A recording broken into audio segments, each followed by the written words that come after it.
This is TWiT. A Canadian tourist was visiting Oakland recently when he had to talk someone out of taking his Tesla from the hotel parking lot. This was no thief. It was the Oakland Police Department. Turns out the Tesla may have witnessed a homicide. The article is about how Tesla's Sentry Mode, which is a security feature that uses the car's cameras to kind of record its surroundings when it's parked, is increasingly being used by police as evidence in criminal investigations. And this is, I mean, it really reminded me of what was happening with like Ring doorbell cameras, except for it seems like the police don't have to get a warrant for this, which is particularly concerning in my opinion. Well, furthermore, they take your car. They don't just get the video. They have to take your car. Yeah. And I mean, I don't know. I feel like I shouldn't have to be, I'm not consenting to being recorded every time I'm walking by a Tesla.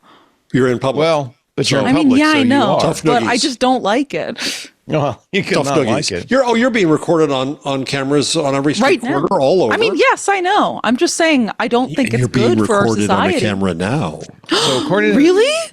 Oh my God, guys, I've got to go. I didn't know. According to the Chronicle, usually when they ask for a video, they get the owner's consent to download it, so they don't have to serve a warrant. And they usually don't have to tow it, but if they can't locate the owner and they need the video and they need it urgently, they'll take the car. But the Sergeant Ben Terrio, president of the Richmond Police Officers Association, was interviewed for this article, said it is the most drastic thing you could do. But you know what? They're investigating a major penny theft, and they need that video. You got to get a court order to do that. I was just saying, I mean, I think that's kind of ridiculous. If I was a Tesla owner, which I won't be, but I would think it's ridiculous that my car suddenly is a witness to any potential crimes around it and can be taken from me if the police need to search through the video footage. It's a bit... Well, what's freakier is how do they know that your car was at the scene? Well, here's what kind of data that exists. Here's the story. When officers arrived at the parking lot of the La Quinta Inn near the Oakland airport, shortly after midnight, they found a man in an RV suffering from gunshot and stab wounds. Later, he died. They also noticed a gray Tesla parked in the stall opposite the RV. In the search warrant affidavit obtained by the Chronicle, the officer said, I know that Tesla vehicles contain external surveillance cameras. They do in order to protect their drivers from theft or liability in accidents.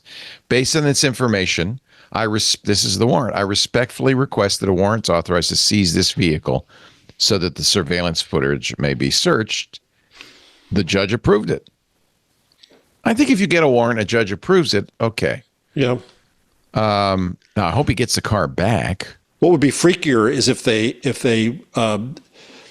knew who all owned Teslas and saw which Tesla was near an event through your cell records and then subpoenaed your Tesla because you were there. Now, in this case, there's a happy ending. The Canadian tourist showed up as his car was being loaded into the tow truck.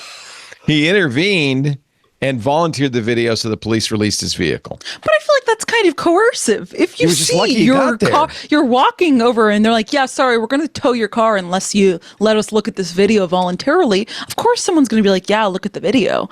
I feel like there are greater privacy implications with this. Well, I think God knows what the person was doing at the La Quinta by the Oakland airport. Yeah, you don't want to be there. I can tell you. Yeah.